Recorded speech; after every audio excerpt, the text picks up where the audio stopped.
इबादत करनी है, उसी की इबादत करनी है। ये हमें किसने बताया? मेरे आका मोहम्मद सल्लल्लाहु अलैहि वसल्लम ने बताया कि तमाम बुतों की पूजा छोड़ दो, क्योंकि बुतों की पूजा कहीं भी नहीं है, कहीं भी नहीं बताया। शास्त्रों के अंदर भी आया है, नास्ति प्रतिमास्ति, उसकी कोई मूर्ति नहीं है। हकीकत यह है कि जो इसका मकसद है, ईद मिलादुन नबी का जो मकसद है, मकसद असल चीज़ है, क्यों मनाया जा रहा है ये? हकीकत यह है कि आप सल्लल्लाहु अलैहि वसल्लम जैसे पूरी दुनिया के अंदर 1400 साल पहले जो नबी आए हैं, 1,24,000 कम वो बेश जो नबी आए हैं, वो किसी एक कौम में, किसी एक खित्ते में, किसी एक ज़बान में आए, अलग अलग ज़बानों में आए, अलग अलग खित्तों में आए, अलग अलग कौम के अंदर आए। मगर आप सल्लल्लाहु अलैहि वसल्लम, मेरे आका मोहम्मद सल्लल्लाहु अलैहि वसल्लम, अल्लाह के नबी, तमाम दुनिया के लिए, तमाम नस्ल इंसानी के लिए रहमत बनाकर आप सल्लल्लाहु अलैहि वसल्लम को भेजा गया। वमा अरसलनाका इल्ला रहमतल लिल आलमीन, और नहीं भेजा हमने आप सल्लल्लाहु अलैहि वसल्लम को मगर तमाम आलमों के लिए रहमत बनाकर भेजा। यानी कि मेरे जो नबी हैं वो खाली मुसलमानों के लिए नहीं है, तमाम नस्ल इंसानी के लिए है। हिंदू, मुस्लिम, सिख, ईसाई, जितनी भी कौम है, जितने भी धर्म हैं, जितनी भी जातें हैं, सब के लिए मेरे आका जो है वो नबी है। यह हकीकत है, इसमें कोई शक नहीं। क्यों? क्योंकि आप सल्लल्लाहु अलैहि वसल्लम को नबी बनाकर रहमतुल लिल आलमीन बनाकर भेजा। इससे आगे चल के एक बहुत और दूसरी बात बताता हूँ। आज पूरी दुनिया के अंदर मैं बात करूँ या हिंदुस्तान के अंदर बात करूँ तो हम अलग अलग फिरकों मजहबों में बटे हुए हैं, अलग अलग खुदाओं को मानते हैं। कोई एक खुदा को मान रहा है, कोई 3 खुदा को मान रहा है, कोई 33 करोड़ खुदाओं को मान रहा है। मगर हकीकत यह है, तमाम मजहबी किताबों के अंदर सिर्फ एक ही खुदा की तालीम है। क्या कहा? कुरान मजीद के अंदर अगर बात देखते हैं हम तो क्या लिखा हुआ है? कुल हुवल्लाहु अहद, अल्लाह एक है।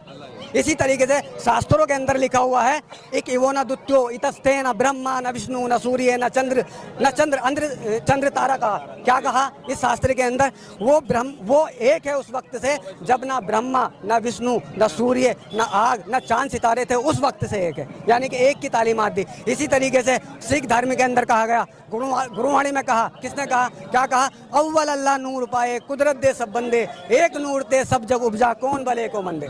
यानी कि अब अल्लाह का जो नूर है, उसी नूर से पूरी कायनात जो है बनी है, उपजी है, और इसी नूर से जो है आप सल्लल्लाहु अलैहि वसल्लम के अल्लाह के नूर से ही पूरी कायनात बनी और उसी के सब बनते हैं। यही बात कही। इसी तरीके से ईसाई धर्म में कहा गॉड इज वन, एक ही अल्लाह है, इसके अलावा कोई नहीं।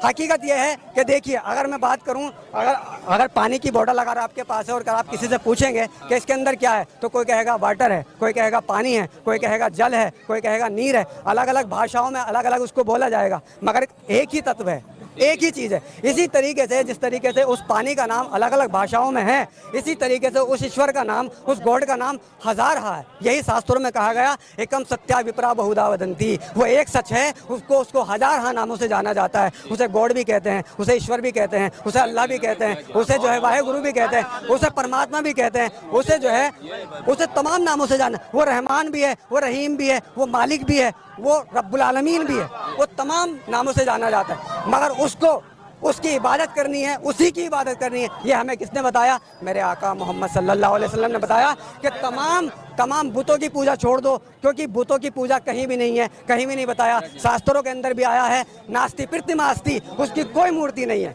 उसकी कोई मूर्ति नहीं।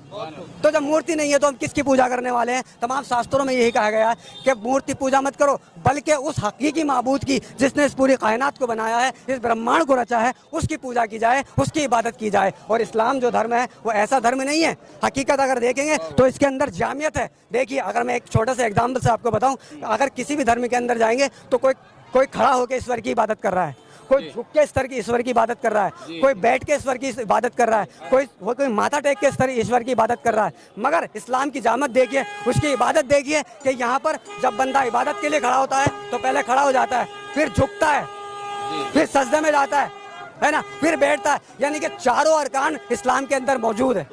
तमाम धर्मों के अंदर जो एक एक है, यानी कि जो तमाम धर्म है वो जुज़वी तौर पर है, मगर यहाँ पर मुकम्मल तौर पर। इसीलिए कुरान मजीद के अंदर आया, अल-यौमा अकमलतु लकुम दीनकुम व अतममतु रज़ीतु लकुम इस्लाम दीना, यानी कि अल्लाह ताला ने कुरान मजीद के अंदर इस्लाम को मुकम्मल कर दिया, तो मुकम्मल कर दिया इसको। अब इसके अंदर कोई गुंजाइश नहीं है। तालियां बजाइए। क्या नाम बताया जी?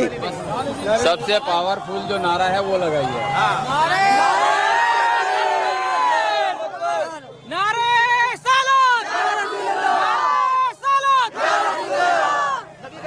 शुक्रिया आपका, आपने बहुत अच्छा पैगाम दिया माशाल्लाह भाई। वाह क्या कहना, इंशाल्लाह आपसे मुलाकात करेंगे। सरकार की आमद, सरकार की आमद, सरकार की आमद, हम मिलकर बोलो सरकार की आमद।